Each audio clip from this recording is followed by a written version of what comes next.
You think you're free? Look around you.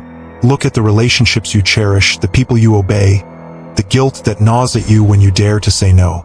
What if I told you that the most dangerous prisons don't have bars, but tears? The most effective shackles aren't made of steel, but of obligation and fear? Emotional blackmail is the silent dictator of your choices, the invisible hand that twists your arm until you comply. It doesn't scream, it whispers. It doesn't force, it persuades. And the worst part? You don't even realize you're wearing the chains.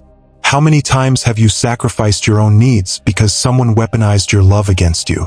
How often have you swallowed your truth to keep the peace, to avoid being labeled selfish, cold, or ungrateful?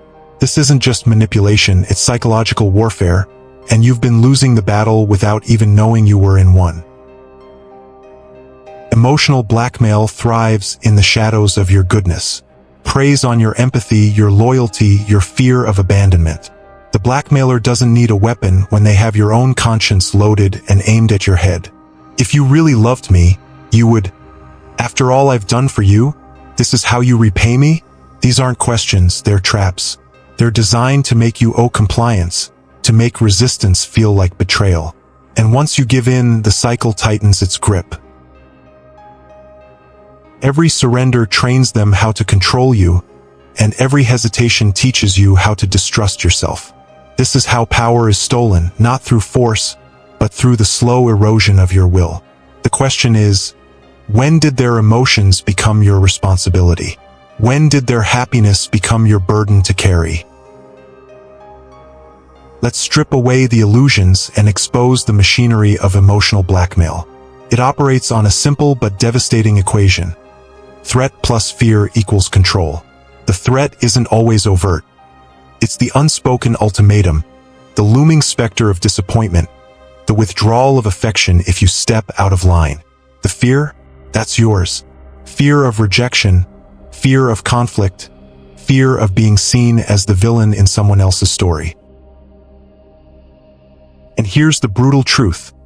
Emotional blackmailers are master strategists. They don't just ask, they test.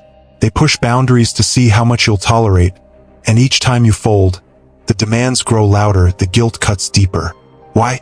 Because they've learned that you can be conditioned, that your no can be worn down into a maybe, then a reluctant yes. But who's really at fault here? The manipulator or the one who allows the manipulation? Before you recoil at the question, think, how many times have you rewarded this behavior with compliance? How many times have you handed over your power, hoping that this time will be the last? The uncomfortable reality is that emotional blackmail requires your participation. It feeds on your hope that if you just give a little more, they'll finally be satisfied. But here's the lie you've been sold. No amount of sacrifice will ever be enough for someone who profits from your depletion. The chains aren't just around your wrists, they're in your mind. And the first step to breaking free isn't fighting the blackmailer. It's confronting the part of you that still believes you deserve this.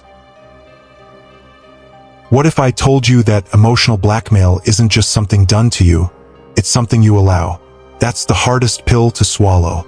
You've been conditioned to believe that love means sacrifice, that loyalty means self-erasure, that saying no makes you the villain. But who wrote these rules? Who decided that your worth is measured by how much suffering you endure for others? The blackmailer doesn't hold all the power, you do. Every time you suppress your anger, swallow your truth, or abandon your boundaries to keep someone else comfortable, you are volunteering for servitude. And the most tragic part? You call it love. You call it duty. You call it just how things are. But let me ask you this. When did love become synonymous with surrender? When did care become the same as captivity? The blackmailer's greatest weapon is your own uncertainty.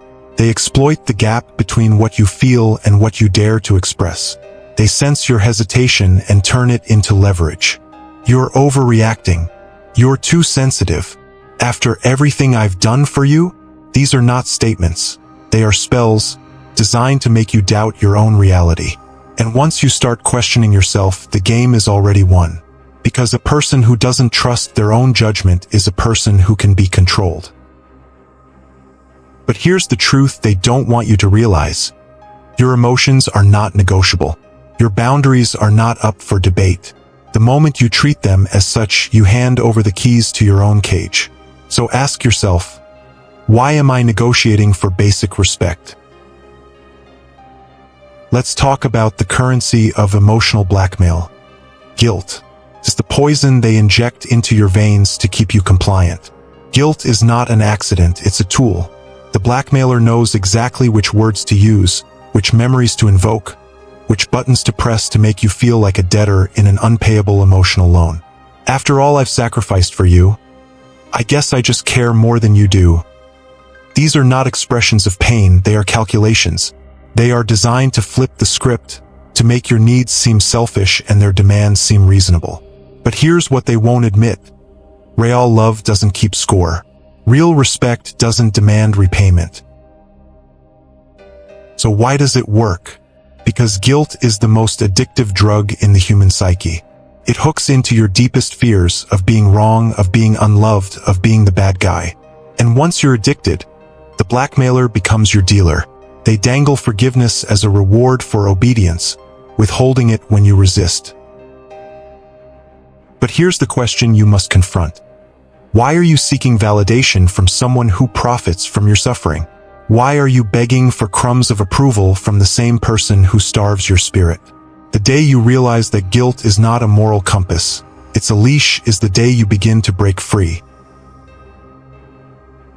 The most insidious lie emotional blackmail sells you is that resistance is cruelty, that setting boundaries is betrayal, that choosing yourself is abandonment. But let's dissect this deception. Since when did self-preservation become a sin? Since when did refusing to light yourself on fire to keep someone else warm make you the villain? The blackmailer will frame your defiance as coldness, your independence as disloyalty, because if you ever realize you have the right to say no, their entire system of control collapses. They need you to believe that their emotional stability is your responsibility. But here's the truth they're terrified you'll grasp. You are not their emotional caretaker. Think about it. When someone threatens to fall apart if you don't comply, what they're really saying is, my inability to handle disappointment is more important than your right to choose. That's not love. That's tyranny in a mask. Real relationships are built on mutual respect, not emotional hostage-taking. So why do we keep falling for it? Because we've been brainwashed to equate suffering with virtue. We've been taught that love means losing ourselves. But ask yourself this. If someone truly cared about you, would they weaponize your care against you? If they valued your happiness, would they make it conditional on your obedience? The answer will set you free if you dare to face it. Emotional blackmail doesn't just distort your present, it rewrites your past. Ever notice how manipulators reframe history to suit their narrative? Suddenly, every sacrifice you made is erased, every kindness is forgotten, and you owe them an eternal debt. After all I've done for you is their favorite rewrite, a selective amnesia that turns your generosity into their leverage. But here's what they won't acknowledge. Love isn't a transaction, care isn't a contract, and no one has the right to hold your past against you as collateral for future compliance. This is how gaslighting and blackmail merge.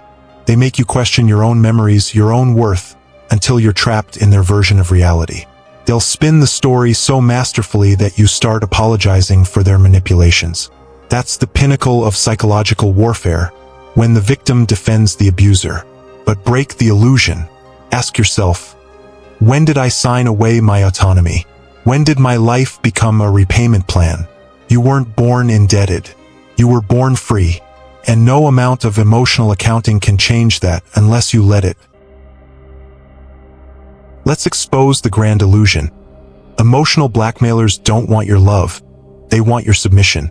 They cloak their demands in the language of care, but strip away the pretty words and you'll find the raw mechanics of control. If you leave, I'll die. You're the only one who understands me. These aren't pleas. They're landmines planted to keep you walking on their predetermined path. The message is clear. Step off and someone gets hurt. But here's what they never admit, that someone is usually you. The blackmailer positions themselves as the victim, but the real casualty is your autonomy, your joy, your unfiltered existence. Why does this tactic work so well?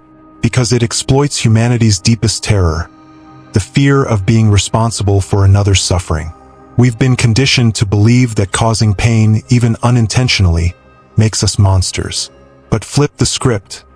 What does it make them when they deliberately inflict pain to get compliance? The uncomfortable truth is that emotional blackmail is calculated cruelty disguised as vulnerability. It's the equivalent of holding a gun to their own head while saying, "Look what you made me do." And the moment you accept that framing, you've lost. Because in their theater of manipulation, there are only two roles, jailer and prisoner. The only way out, refuse to play. Now we arrive at the heart of the labyrinth, the blackmailer's secret fear. Beneath all the dramatics and guilt-tripping lies one pathetic truth. They're terrified of your independence. Your boundaries expose their weakness. Your refusal to play along shatters their illusion of control. That's why they escalate when you start resisting, the tantrums, the silent treatments, the sudden illnesses or crises when you assert yourself. These aren't signs of their strength, but proof of your power. They're scrambling to reestablish dominance because your awakening threatens their entire system. Here's the life-changing realization. Emotional blackmail only works on those who still believe the blackmailer has something they need. Approval, love, validation. But what if you sourced those things from within? What if you became the well instead of begging for drops from their poisoned cup? That's the nuclear option they dread, when you stop needing their emotional currency. Because a person who can't be bribed with affection or threatened with withdrawal is a person who can't be controlled. So ask yourself, what's the actual cost of their love, and is it a price you're still willing to pay? Somewhere along the way, society sold you a lie, that enduring emotional blackmail makes you noble, that suffering in silence is strength. But let's autopsy this toxic mythology. Since when did self-betrayal become a virtue? Since when did allowing yourself to be emotionally extorted qualify as being the bigger person? This isn't enlightenment. It's enslavement with a halo. The blackmailer counts on your cultural programming, on that little voice whispering, "Don't be selfish." But here's the radical truth they don't want you to grasp. Selfishness is the beginning of selfhood. Think about it, every revolution, every liberation movement in history began when someone got selfish enough to say no more. Your boundaries aren't just personal preferences. They're the foundation of your personhood. Every time you swallow a no, you erase yourself a little. Every time you prioritize their comfort over your truth, you commit spiritual suicide. And the blackmailer? They'll cheer you on as you self-destruct, all while calling it love. But real love doesn't demand corpses, only parasites do. So wake up. Your compliance isn't peace. It's slow death by 1,000 concessions. Here's your moment of reckoning. Emotional blackmail survives on one thing, your belief that you can't survive the backlash of saying no. But what if you're wrong? What if the apocalypse they promise, the anger, the tears, the abandonment, isn't an end, but a beginning? Every liberated hostage remembers the exact second they realized their captor had no real power over them. That moment is coming for you. The withdrawal symptoms of escaping emotional blackmail are brutal but temporary. The guilt will scream, the fear will roar, but on the other side, something unimaginable, your life. So let me ask you this, how much more of yourself will you trade for the illusion of security? How many more tomorrows will you sacrifice to yesterday's ghosts? The chains are an illusion. The jailer is weak. The only lock is your belief in their power. And the key has been in your hand all along. The question isn't whether you can break free. It's whether you'll finally admit that you want to. Because when you stop fearing their reactions, you reclaim something they've stolen. your future. Now, what will you do with it?